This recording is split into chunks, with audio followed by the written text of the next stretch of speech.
आपके फॉलोअर्स में रवीना टंडन भी हैं एक, तो जब आप आए कितनी मुस्कुराहट आई खान साहब आपके। आप पटना से हैं ना? हाँ। हमें भी पटना पसंद है। बताइए आपके पीछे पड़ा कोई क्रेजी फैन ऐसा? आजकल के हिंदुस्तान में जो बनेगी आलिया उसी को मिलेगा कालिया। हम सफेद कुर्ता पहन लेते हैं ना तो लगता है जैसे बतासा में चिमटा घुसा हुआ है। अरे यूपीएससी ना खखोर के पूछता है कुछ हो। अब जैसे किसी को कह देंगे मामा जी तो आराम से समझ में आ जाएगा। कहेंगे हमारे बाप के सार तो कहेंगे कौन सी बोल रहा है बाप के सार।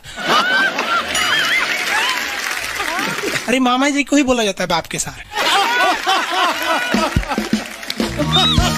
Nice nice. तो वही ऐसे पूछता है। भूगोल वालों ने ये दोनों का नाम अलगे रख दिया। हम तो आपको धाए दे बता दिए थे, आप में से कितने अच्छे से आप बता दिए कि एक में कि दो में। लेकिन यही क्वेश्चन यूपीएससी पूछा था और आधा लड़का गलती ठोक के आया था। क्या पूछा था पता है? कि ज्यादा ठंडा टुंडरा में पड़ता है कि टैगा में। अब लड़का पगला गया, टुंडरा टैगा कौन सी होलो रे भाई। टुंडरा टैगा लो, टुंडरा टैगा यहाँ पर। Very good. अरे इसमें इमोजी कौन लिख के भेज रहा है? ये सबको हमने बतियाने का आदत लगा है। इमोजी लिख के भेज देता कहीं आगे लोग कहेंगे इमोजी कौन सी पढ़ेंगे हम। इमोजी लड़कियां बना बना भेज रही हैं सब। टुंडरा बोल रहे हैं तो अपन फोटो भेज रही है। और दिखाइए ये तो इमोजी लिख के मत भेजिए आप लोग। अरे जो लिखना है लिखिए ना, इमोजी भेजता है सब। हिंदी मीडियम वाला तो कई को पता नहीं इमोजी मतलब कौन सी वाला। और जन सियार ऐसा पीला पीला मुखटवा बना रहा तो इमोजी बोला जाता है। ये रेखा बोलिए फटाफट, कौन सी रेखा है बीचों बीच से जा रही है? ये रेखा है विषुवत रेखा। कौन सी रेखा? विषुवत रेखा। हमारा प्यारा भारत ये रहा हमारा सारे जहां से अच्छा। ये हमारा हिंदुस्तान उत्तरी गोलार्ध में है, northern hemisphere of the earth. ये हमारा कौन सी रेखा? विषुवत रेखा। अरे ये क्या हो गया यार, टेक्निकल आदमी नहीं है हम, या नौटंकी कर रहा है। रेखा पे जितने देश है ना वहां के लोग एकदम मंगरैला की तरह काला होते हैं सब। आगे इतना भयानक काला होता है सब कि उनको देखकर हिंदुस्तान का अगुआ भाग जाएगा। दुल्हन की तो बातें छोड़िए, लेकिन जितना सुंदर लड़की होती है सब ना, बहुत सुंदर लड़की, वो देखिएगा जब टेढ़ा लड़का पसंद करती है सब। सुंदर लड़की को बुद्धि पता नहीं कहाँ होता है। एक्चुअली भगवान जो है ना सुंदरता बनाए। देखिए अगर किसी चीज में समय देंगे तो दूसरे चीज से समय काटना पड़ेगा। तो भगवान जिसको सुंदर बनाया ना, खूब सुंदर, तो उसको कुछ ना कुछ कहीं ना कहीं से समय काट लिया। तो जो बुद्धि बना रहा था तो बुद्धि काट लिया। तो जितना देखिए जितना सुंदर लड़की की रहेंगी सर, अजबे सबसे फसल रहती है सर, एकदम खौराइल रहेगा, खूब सुंदर लड़की लेके घूमेगा। आप देखिए ना, एक देख लीजिए ऐश्वर्या राय को, कोना से बिया की हूँ, अभिषेक बच्चन। बताइए हम लोग उस टाइम खा लिए थे लोग। और दिखाइए। हाँ ये अजब हाल है भाई। तो वही हो गया। तो यहाँ पे जितना मिलेगा सब ना, सब का सब मिलेगा सब काला काला। और हिंदुस्तान में जो बनेगी आलिया उसी को मिलेगा कालिया। यहाँ कश्मीर में खूब ठंडा, कश्मीर की कली, वाह वाह, समझ में गया। वहां कोई फेयर एंड लवली की जरूरत नहीं है। कश्मीर के लड़का लड़की सब गोरे होते हैं लोग। और नीचे दक्षिण भारत में देखेंगे तो सब झौंसल मिलता है सब। कुछ कुछ हीरोइन गोरी हो जाती है सब। अब बाल्टी में सोचो फेयर एंड लवली घोर के उसमें नहा लेगी तो गोर ना हो जाएगी सब। सब भूगोल का नियम काम नहीं करता है यहाँ पर। समझ में मेरा कि नहीं आ रहा? तो साउथ के लोग काले क्यों होते हैं? अब भैया साउथ वाले लोग बुरा नहीं मानिएगा, और काला होना बुरा क्या? हम खुद काला है, हम क्या दूसरे को बोलेंगे? हम सफेद कुर्ता पहन लेते हैं ना तो लगता है जैसे बतासा में चिमटा घुसा हुआ है। आपको फिर बताए ना, जितना काला रहता है उसको कैसा मिलती है सब। हाँ चलो ध्यान से देखो इधर।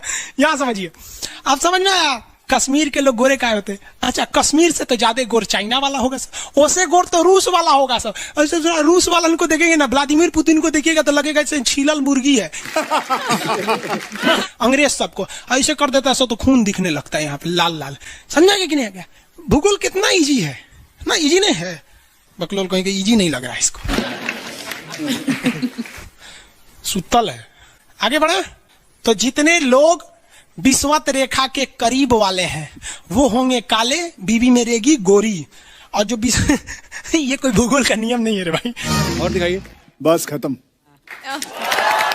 टफेस्ट एग्जाम है इंडिया का यूपीएससी, उसकी 2.5 लाख की फीस को हम 7,500 में कर दिए। बहुत बढ़िया, बहुत बढ़िया, वेरी गुड। ऐसे हम लोग को लगता होगा 7,500 बहुत कम है।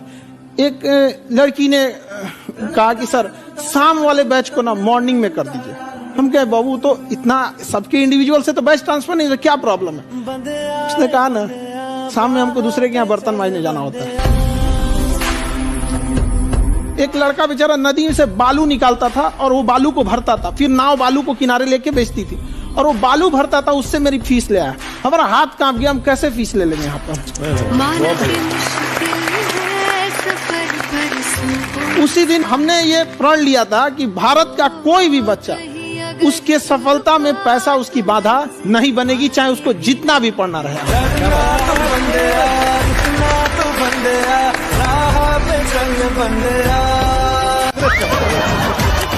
आपके फॉलोअर्स में रवीना टंडन भी हैं एक, तो जब आप आए कितनी मुस्कुराहट आई खान साहब आपके। आप पटना से है ना? हाँ। हमें भी पटना पसंद है। बताइए आपके पीछे पड़ा कोई क्रेजी फैन ऐसा? आजकल के फैंस ये खान सर।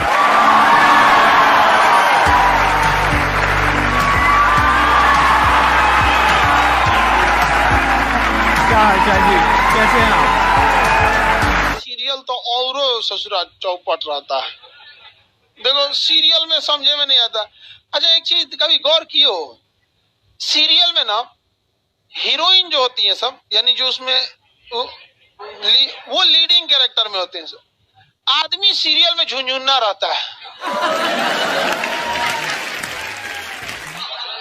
आप सीरियल को ध्यान से देखिएगा, आदमी का रोल क्या होता है। जैसे सीरियल चालू होगा, आदमी को शीशा के सामने टाई लगाते दिखाया जाएगा, उसकी पत्नी बैग लेके खड़ा रहेगी। अगला सीन में वो ऑफिस में लैपटॉप खोला है, खत्म काम उसका, सीरियल खत्म, बाकी सब महिला। अच्छा तू खाना बनाई है, नमक झोंक देगी जा।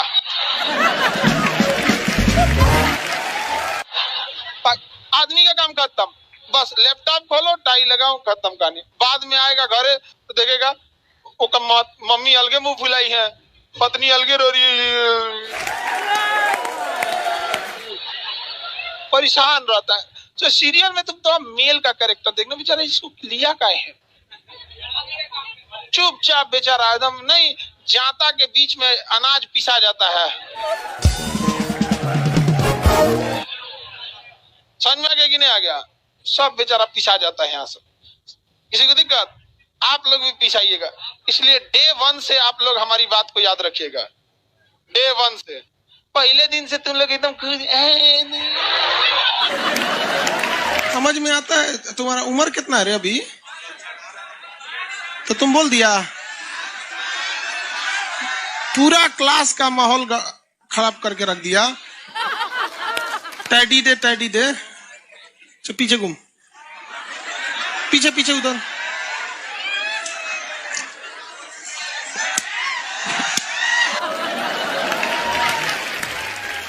पढ़ने का उम्र है, पढ़ाई कर ले। प्यार मोहब्बत के लिए सलमान खान का उम्र भी बहुत है। और जिसको तुम दिन रात पीछे पड़ता है ना, सलमान खान बुढ़ौती में उसको 2 मिनट में फंसा लेगा।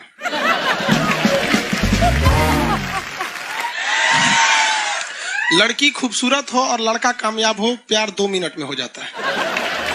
आगे तुम हम लोग को तो ये याद रखियो भैया, हम बजरंग बली के बहुत बड़का वाला, हमरा से हमने ये सब प्यार मोहब्बत वाला बात, हमारा दिमाग जल जाता है। ये भारत की संस्कृति है बाबू। ये अंग्रेजों के यहाँ वैलेंटाइन डे होता है, जहां हर साल उनके प्यार मोहब्बत बदल जाया करते हैं, अगले साल दूसरे को वो लोग करते हैं। भारत की संस्कृति है, यहाँ एक बार जिनसे प्यार होता है 7 जन्मों का रिश्ता निभाने के लिए 7 फेरे लेते हैं वो लोग। हम अंग्रेजों के लिए नहीं है किसी ओके वहां फादर डे मनाओ कि ओकरा याद ना आता है हमारा फादर कौन है। तुम मम्मी से पूछो, मम्मी 2013 में तुम किसके साथ शादी की थी? ओहो, जॉन डिसूजा, उसके बाद विक्टर। हम बोले ना लड़का के लिए क्या होना जरूरी है, क्या मैं आप लड़की के लिए चल लोग बोलते हैं ना प्यार मोहब्बत दिल से होता है, घंटा दिल से होता है।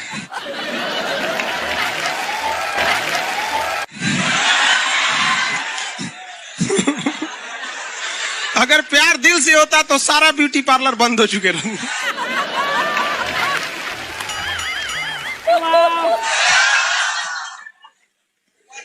यार यार शादीशुदा लड़की नैहर से ससुराल जाती है तो मेकअप करके जाती है, उसको ही पता है वैल्यू।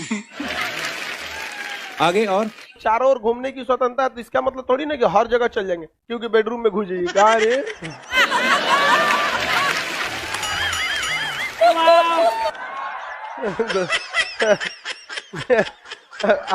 आज जाके कह दीजिए खान सर बोले थे चारों ओर घूमने की स्वतंत्रता के कचर के मारेगा आपको। अगला स्टेशन कैंट एरिया है, वसंत विहार। जिनके पास इस स्टेशन पर उतरने का कार्ड ना हो न उतरे, और आपके पास कार्ड नहीं है उतर गए, चल ना घूम के आते हैं दूसर का मेट्रो से, तो वहाँ बैठल रहेगा आर्मी वाला धो देगा। अगले मेट्रो में आप जाएंगे नहीं, पहुंचाए जाएंगे। घर में भी देखिएगा ना, महिला हड़ताल करेगी तो बोलबे नहीं करेगी दीदी।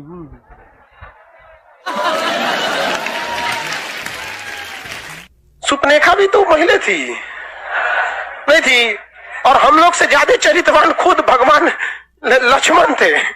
उनको नहीं पता था कि डिसिप्लिन क्या होता है, नकिया काट दिए थे। सुपनेखा का नहीं पता है। देखो लड़कियों की मेमोरी को लोग मजाक उड़ाते हैं, लड़कियों को आज भी वो बात याद है कि सुपनेखा जो प्रपोज की थी तो नाक काट लिया गया। कोई लड़की नहीं करेगी प्रपोज, उसी समय से डरी हुई है। ये डर उनके डीएनए में घुस गया है। कौन सी करती है? नहीं सर, कौन लड़की करती है प्रपोज? इस सबको समझो नहीं आता है, कहाँ बोलना चाहिए कहाँ नहीं बोलना चाहिए। नहीं सर, तेरे नाम मूवी देखे, मारता है उसको चोट कहां तक चल जाता है, अंदर तक, ले गायब हो गया। गजनी देखे, हाँ मारता है तो क्या हो जाता है, पूरा उसका ब्रेन गड़बड़ा जाता है। समझा गया कि नहीं? गल बहुत खतरनाक। दोनों ससुरा पिटाया सब लड़की के चक्कर में। प्यार करने से पहले अंजाम देख लो, यकीन ना आए तो गजनी और तेरे नाम देख लो। एक्चुअली मैचिंग भी है। क्या जरूरत है भैया पिटाने की? इतना मेहनत से भगवान ने ब्रेन दिया, आप लोग जीवन भर मेहनत कर करके इसमें डाउनलोड करते रहते हैं, कभी फिजिक्स, बायोलॉजी, केमिस्ट्री। कोनो लड़की के चक्कर में फरवा के चलेंगे, क्या हो गया? लाइव वाले सब समझ रहा है, हाँ ये लाइव वाला भी बहुत होशियार है, ये उधर हंसता है सब। ये कैसे हंसता है सब पता है? इमोजी बना देता है।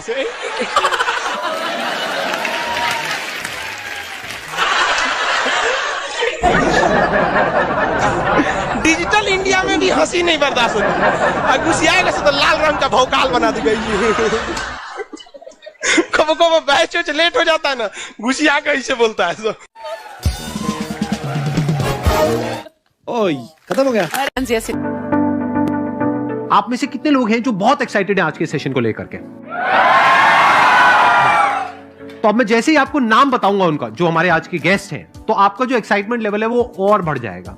ये बताने से पहले कि गेस्ट कौन है, मैं आपको थोड़ा सा बताता हूं YouTube के बारे में। YouTube में क्या है कि पूरे वर्ल्ड की अगर बात करी जाए तो करोड़ों चैनल्स हैं जो अलग अलग जॉनर्स में हैं, अलग अलग कैटेगरीज में हैं। उसमें से 2 बड़ी कैटेगरीज हैं, मोटिवेशन और education.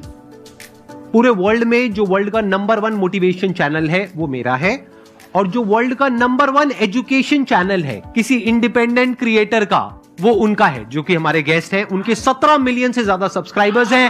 Please give an energetic and warm welcome to the one and only Khan sir.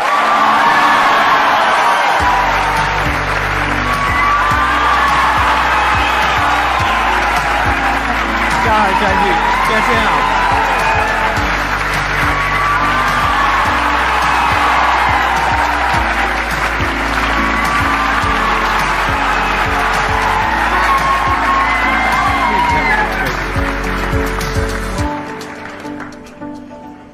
इससे पहले कि ऑडियंस आपसे कुछ पूछे या इंटरेक्ट करे, मेरे माइंड में एक क्वेश्चन है आपके लिए जी। जो बच्चे हैं वो आपके इतने दीवाने क्यों हैं, इतने पागल क्यों हैं आपके पीछे? मतलब मेरे कमेंट सेक्शन में भरा पड़ा था खान सर कब आएंगे, खान सर कब आएंगे। मतलब ऐसा क्या जादू कर दिया आपने बच्चों के ऊपर? ये सवाल हम आपसे भी पूछते हैं, हमारे पे भी इतना कमेंट आया, इतना मेरे तो ऑफिस में लोग चले आए कि सर कब जा रहे हैं। अच्छा। क्योंकि हम लोग का तो एग्जैक्ट है वही पढ़ाना है। हाँ। तो देखिए हम लोग का मेन है कि बच्चों को जो जरूरत रहती है कि अगर लड़का पढ़ने आ रहा है ना, उसके मन में कोई डाउट ना रह जाए। हम उसको कहते हैं कि हम तुम्हें पढ़ा रहे हैं, दम है तो भूल के दिखाओ, याद करके नहीं।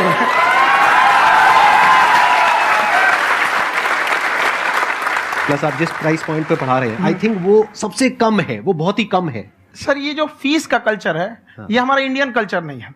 हमारा इंडियन कल्चर गुरु दक्षिणा है, उस हिसाब से वो सही है। ऑक्सीजन जैसे जिंदगी के लिए जरूरी है, वैसे एजुकेशन जरूरी है। कोई ये नहीं कह सकता है कि पैसे की वजह से वो खान सर के यहां से लौट गया। क्या बात है।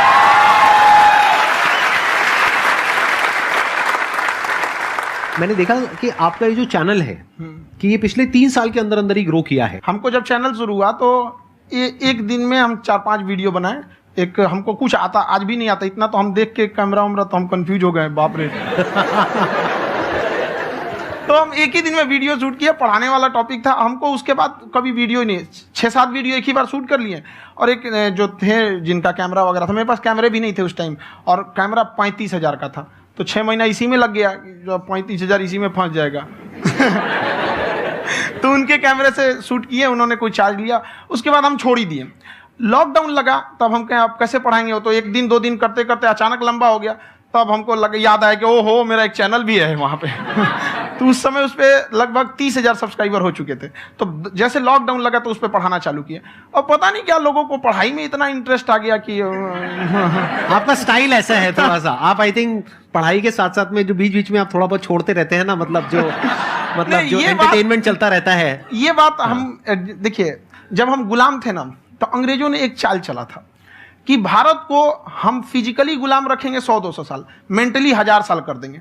उन्होंने पढ़ाई का मॉडल चेंज कर दिया। उन्होंने ऐसा डिजाइन किया कि टीचर की रिस्पॉन्सिबिलिटी है वो पढ़ा के चला जाए। टीचर की रिस्पॉन्सिबिलिटी यहां खत्म नहीं हो जाती है। पढ़ाना तो कोई भी पढ़ा सकता है, टीचर की इससे बड़ी रिस्पॉन्सिबिलिटी होती है उसे समझाना। वो समझा कि नहीं समझा। अगर लड़का आपके समझाने के बाद डाउट रह गया तो ये आपकी गलती है। लड़का हमसे पूछता है सर इतनी भीड़ है आपके पास, तो कहे सर डाउट कैसे पूछेंगे? हम कह रहे यार तुम्हारा डाउट बचेगा तब ना पूछेगा तुम डाउट यहाँ पे।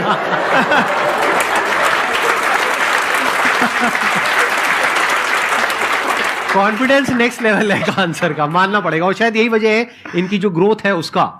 किसी ने शायद सपने में भी नहीं सोचा होगा कि पिछले 2 साल के अंदर अंदर जो आपके चैनल की ग्रोथ हुई है, जैसे आप खुद ही बता रहे हैं कि लॉकडाउन के टाइम पे आपके 30,000 के करीब सब्सक्राइबर्स थे, आज की डेट में 17 मिलियन है। और मेरा एक क्वेश्चन और है, इससे पहले कि ऑडियंस में से आपसे कोई क्वेश्चन पूछे, कि कई बार आप ऐसे भी टॉपिक्स टच करते हैं जो थोड़े से कंट्रोवर्शियल हैं या थोड़े से सेंसिटिव हैं, जिसके ऊपर बात करने की हिम्मत आई थिंक बहुत ही कम लोगों में है।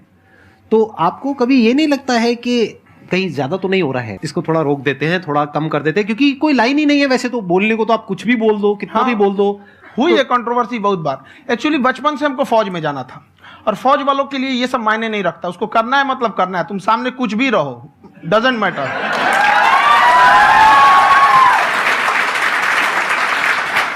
और मैंने YouTube पे देखा कुछ वीडियोस में कि आपका जो इंस्टीट्यूट है वहां पर आज से कुछ साल पहले कुछ बम गिरे थे। कुछ गिरे थे, कुछ तो बहुत सॉलिड जगह गिरा था, फटा नहीं वो। मतलब आपके आसपास? हाँ, बम को भी पता है कि टीचर की इज्जत किया जाता है। क्या बात है, क्या बात है। मैं समझ पा रहा हूं कि ये आपके अंदर जो एटीट्यूड है ये कहां से आ रहा है, क्योंकि आप बचपन से ही फौज में जाना चाहते थे।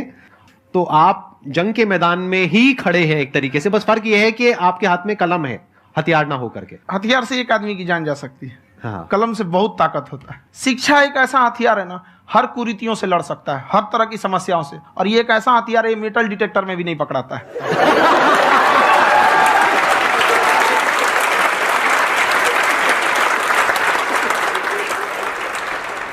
मेरा क्वेश्चन ये है कि अभी प्राइवेट ऑर्गेनाइजेशंस में पीटने का, पनिशमेंट का ये सिस्टम जो है खत्म हो गया है। हम आपके वीडियो में देखे हैं सर कि आप एक बड़ा सा रोल रखे रहते हैं, पुलिस वाला लाठी है वो, पुलिस वाला लाठी है, और स्टेज पे बुला के बच्चों को उसी से धुनाई शुरू कर देते हैं मस्त एकदम से, है ना। तो सर मतलब कि बच्चे मतलब कि डरते नहीं है आपसे, और इस तरीके से कैसे कनेक्टेड हैं आपसे, है ना। और एक और क्वेश्चन सर, यूपीएससी का जो आप अपना बैच स्टार्ट करने वाले हैं, ठीक है, उसके बारे में बताइए सर, क्योंकि मुझे मतलब उस चीज को करना है सर, ठीक है। और संदीप सर को देख लिए, मेरा तो वैसे ही हो जाना है।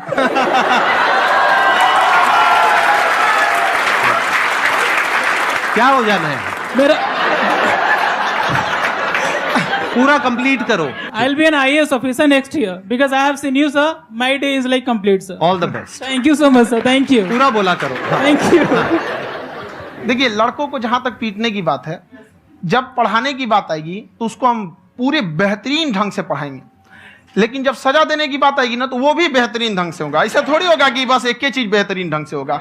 और डर का होना बहुत जरूरी है। ये डर भी अपने आप में एक मोटिवेशन है, क्योंकि जब आपके अंदर एक थोड़ा सा डर रहे ना, तो डर के भागिए मत। एक ऐसा डर जिसको आप लगे कि नहीं नहीं थोड़ा सा और करने की जरूरत है, फिर तो ये हम इसको क्रॉस कर जाएंगे आप। तो लड़कों के अंदर ये डर बनाना भी जरूरी रहता है। और रही बात यूपीएससी वाले की, जो आपने बोला, बहुत सारे लड़के वेट कर रहे हैं यूपीएससी की, क्योंकि 2-2.5 लाख फीस सारे लोग एफोर्ड नहीं कर सकते। और हमारा वही रहता है, हम तो ज्यादातर हमारे स्टूडेंट देखेंगे तो किसी के रिक्शा वाला, सब्जी वाला, यही लोग, इनको तो 2.5 लाख रुपया इनके पास पूरी संपत्ति नहीं होती है, फीस कहाँ से भरेंगे वहां पे, उसके बाद रहेंगे कहाँ से। तो ऑल ओवर इंडिया से, कश्मीर से कन्याकुमारी तक, गरीब से गरीब भी लड़का उसको पढ़ सकता है। यही कुछ 1000 रुपये मंथली, 12-14 हजार साल का पड़ेगा, खत्म हो जाएगा इतना में।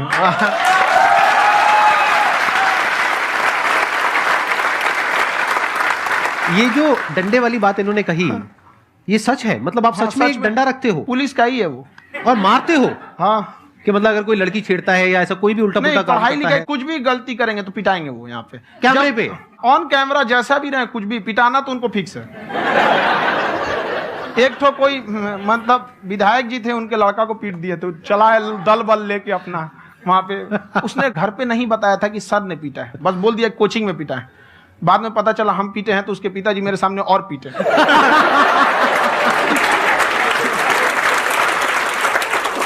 सर आपका सबसे बड़ा डर क्या है आप दोनों का? फौजी को डरे नहीं लगता है, बाकी अफसर से पूछिए। आज के सेशन से पहले कोई डर नहीं था, लेकिन अब मुझे इनकी डंडे वाली कहानियां सुन करके डर लग रहा है कि कहीं मैंने गलती से कुछ बोल दिया और इन्होंने कहीं पीछे कुछ रखा हुआ है, और यही आ करके अगर इन्होंने मेरी पिटाई कर दी तो बहुत बुरा हो जाएगा। तो इसलिए हमको थोड़ा डर लग रहा है।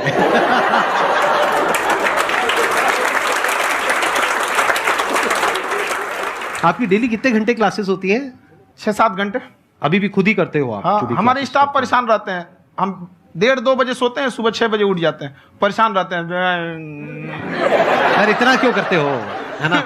कभी तो उनको भी साथ साथ लगना पड़ता है ना? उनको साथ साथ लगना पड़ता है। हम जग गए हैं तो कोई सोया थोड़ी रहेगा, परेशान रहते, दिन में सोते ही नहीं है बेचारा, कहीं कहीं जाके सोते रहता है। तो हम सीट बांध दिए कि भाई तुम इस समय सो जाना, तुम इधर सो जाना। आपकी शादी हो गई या नहीं हुई अभी?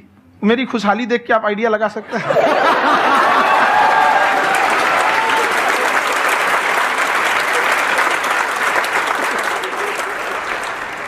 First of all I would like to say sir thank you so much to you and to your team कि आपने मुझे यहाँ आने का मौका दिया।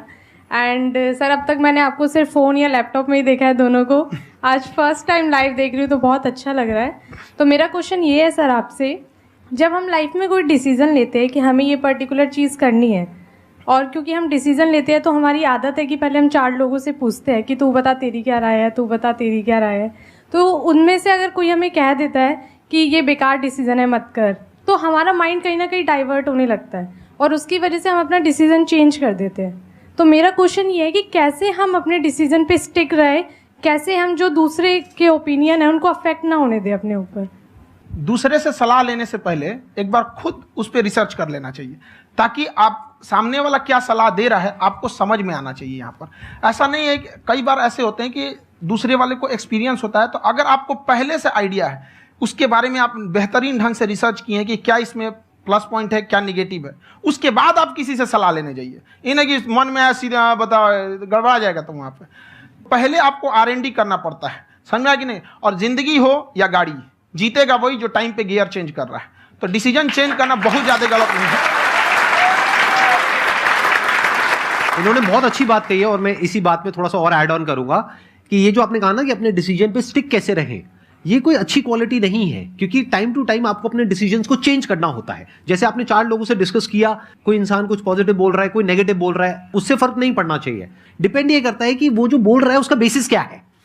क्या वो किसी नॉलेज या एक्सपीरियंस के बेस पे बोल रहा है या ऐसे ही कुछ भी बोल रहा है? ऐसे ही बोल रहा है तो फिर उसकी बात पे ध्यान क्यों दे रहे हो? अगर किसी नॉलेज या एक्सपीरियंस के बेस पे बोल रहा है, फिर चाहे वो पॉजिटिव बोल रहा है चाहे नेगेटिव बोल रहा है, दोनों ही मायने रखता है। उसके बाद में रिसर्च करनी है और फिर रिसर्च करने के बाद में फाइनल डिसीजन अपना खुद का होना चाहिए। अब वो डिसीजन उससे अलग भी हो सकता है जो आपने पहले लिया था, और वो सेम भी हो सकता है। सर मेरा क्वेश्चन दोनों से है आपसे, how to deal procrastination and laziness. हमारा ब्रेन है ना, ये बहुत आलसी टाइप का, इसको आराम खोजना पसंद है। अब थोड़ा सा भी अब इसको आराम की ओर लेके चलेगा ना तो फिर उधर ही रहेगा। अब सोचेंगे 10 मिनट आराम कर लेते हैं ना, तो 10 मिनट 2 घंटा बना देगा। उसको टॉर्चर कीजिए, चल 10 मिनट बाद में। उसको आप उस पर हावी में, वो कह रहा है कि हमको आराम चाहिए, आपको हाँ आराम मिलेगा, पहले काम फिर मिलेगा आराम। तो आप उसके हिसाब से मत चल। आपका मन कर रहा है थोड़ा सा देख लेते हैं, कोई नोटिफिकेशन आया, आप कोई काम कर रहे हैं, क्यों पहले काम कर लीजिए, बाद में देखिएगा ना नोटिफिकेशन। आप हावी मत होने दीजिए यहाँ पे। अगर आप 5 मिनट भी थोड़ा सा लूज पड़े ना, थोड़ा सा कमर सीधा कर लेते हैं, 2 घंटा बर्बाद कर दिया आपको। हावी मत होने दीजिएगा उसको अपने ऊपर। प्रोक्रेस्टिनेशन को तोड़ने का एक ही तरीका है, सबसे छोटे लेवल पे ले जा करके उस गोल को तोड़ दो। यानी वो गोल बहुत बड़ा है, उसको ब्रेक डाउन करो, उसके सबसे पहले स्टेप पे आ जाओ कि उसको अचीव करने का सबसे पहला स्टेप क्या है। जैसे गाड़ी चलाना सीखना है, उसका सबसे पहला स्टेप क्या है।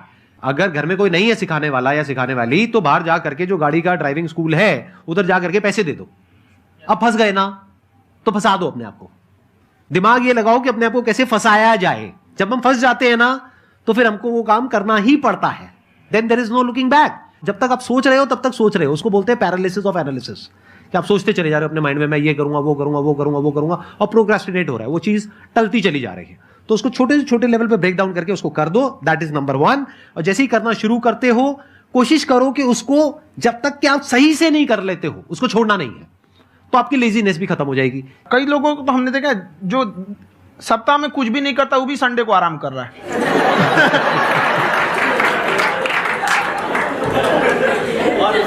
वैसे कहा भी जाता है कि अगर कोई काम आपको करवाना है ना तो ऐसे किसी इंसान को दो जो बिजी है। हाँ। ऐसे आदमी को मत दो जो खाली है। ये परफेक्ट एग्जाम।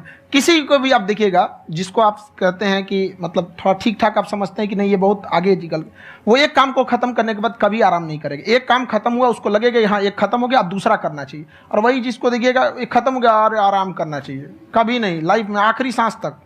सर यहाँ पे सब हिंदी में पूछते हैं, इंग्लिश में पूछते हैं, मैं भोजपुरी में पूछूं? जौन भाषा ठीक लगे तोने में पूछ दो। हाँ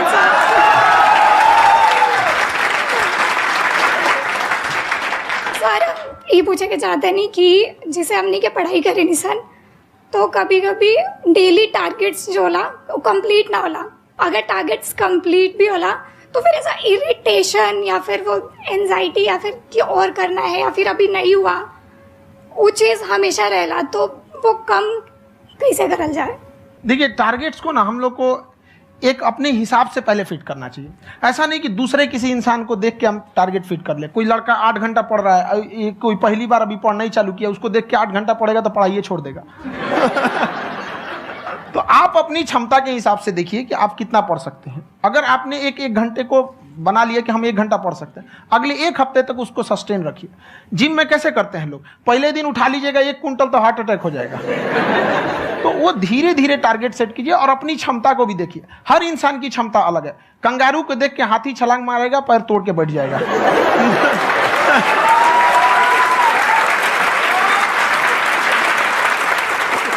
अब संदीप सर का मोटिवेशन देख के इसका मतलब क्या कि ट्रेन के आगे खड़ा हो जाएंगे, ढकेल देंगे तुमको। हालांकि ऐसा कर देते हैं, लेकिन ऐसा करिएगा लोग नहीं, क्षमता पता होना चाहिए। आपके अंदर एंजाइटी हो रही है कि मैंने कर तो लिया है, आप ये नहीं कह रहे कि मैंने कुछ भी नहीं किया है फिर मेरे को एंजाइटी हो रही है, आप ये कह रहे हो मैंने काफी कुछ कर लिया है फिर भी एंजाइटी हो रही है कि कहीं कुछ छूट तो नहीं गया है। तो बेसिकली आपको ये देखना है कि अगर आपके अंदर ये एंजाइटी हो रही है, that means you are a very good student, आप एक अच्छे स्टूडेंट हो। क्यों? क्योंकि बहुत सारे स्टूडेंट्स तो ऐसे हैं उनको पढ़ने के नाम से एंजाइटी होती है। तो आपको एंजाइटी हो रही है कि मैंने पढ़ लिया, दिन में मानो 8 घंटे का आपने टारगेट सेट किया और 6 घंटे पढ़ लिया, या मान लो 8 घंटे भी पढ़ लिया, फिर भी एंजाइटी हो रही है कि मैंने 10 घंटे नहीं पढ़ा। तो ये तो अच्छी क्वालिटी है ना, ये तो एक ब्रिलियंट स्टूडेंट की क्वालिटी है, क्योंकि एंजाइटी उसी को होती है जो केयर करता है, जिसको परवाह है, उसी की तो एंजाइटी होती है। जैसे माँ को अपने बच्चे की, जैसे एक माँ को अपने बच्चे को लेकर के एंजाइटी होती है। हंस लो मजाक उड़ा लो मेरा। कोई बात नहीं, एडिट कर देंगे इसको हम। हाँ।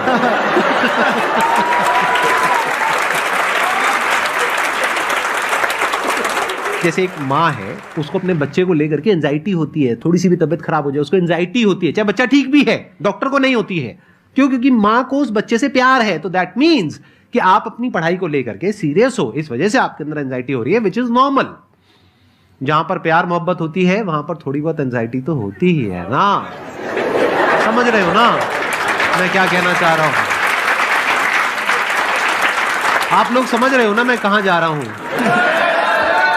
जब वो किसी और से बात करती है तो एंजाइटी होती है ना।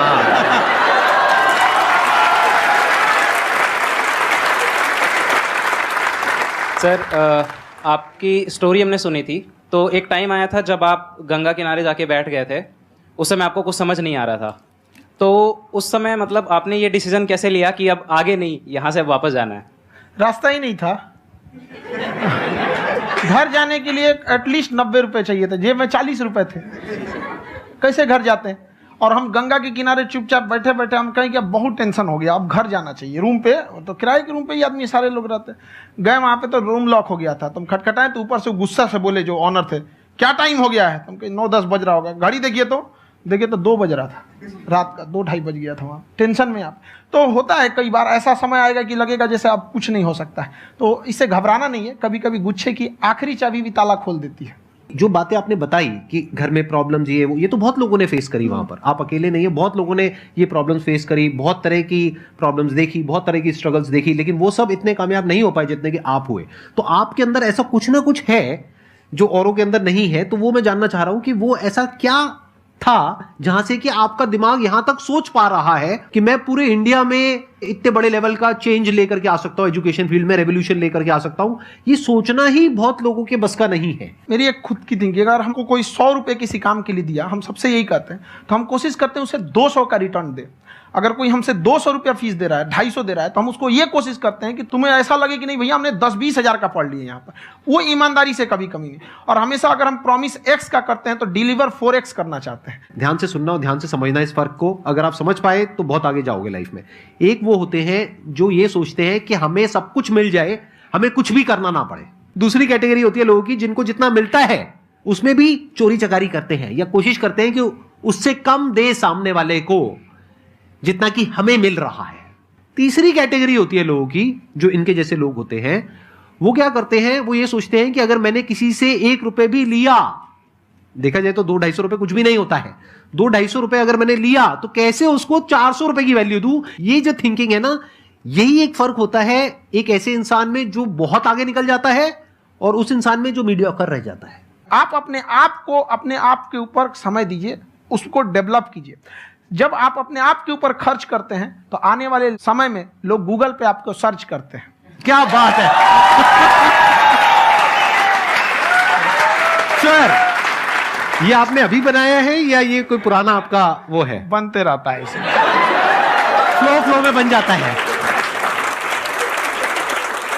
आपके अंदर ना सर एक कवि छुपा हुआ है कहीं ना कहीं जो बाहर आना चाहता है। कभी ना कभी आपने सोचा होगा कुछ? हाँ, कभी कभी। देखिए, एक चीज है, संगत का बहुत अच्छा असर पड़ता है। ये चीज को हमेशा, संगति का मतलब लोग हल्के में ले लेते हैं। संगति का मतलब होता है संग संग गति। तो अच्छे लोग के साथ रहेंगे तो संग संग अच्छी गति होती जाएगी, खराब में रहेंगे तो ये भी होता है। बट अपने आप को थोड़ा सोचना चाहिए कि हम केवल जी के मर जाएं इसके लिए नहीं आए हैं।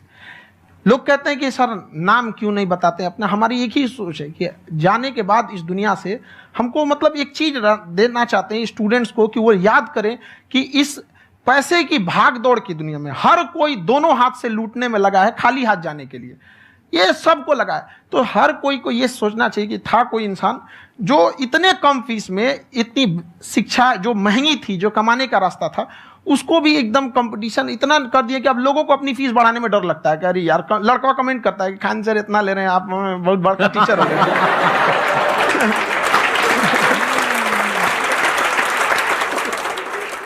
खान सर की एक क्लिप है, ये समय और समझदारी में बहुत फर्क होता है।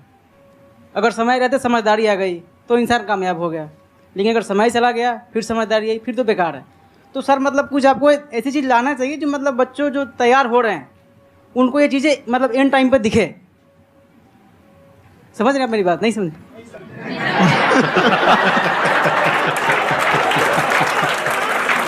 यही होता है सर का मोटिवेशन ज्यादा हो जाता है। जब आप स्ट्रगलिंग फेज में हैं तो कम से कम चीजों को अपने ऊपर खर्च कीजिए, ज्यादा से ज्यादा सीखने में खर्च कीजिए। अगर आपको राजा बनने का शौक है तो गुलाम की तरह मेहनत करना सीखिए, तब राजा बनना।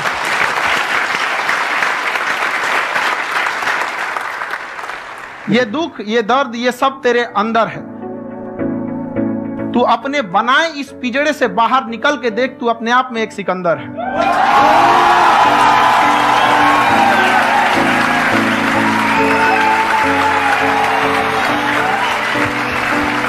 Thank you so much sir for coming.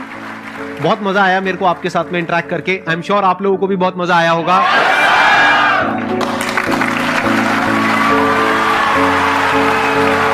Thank you so much.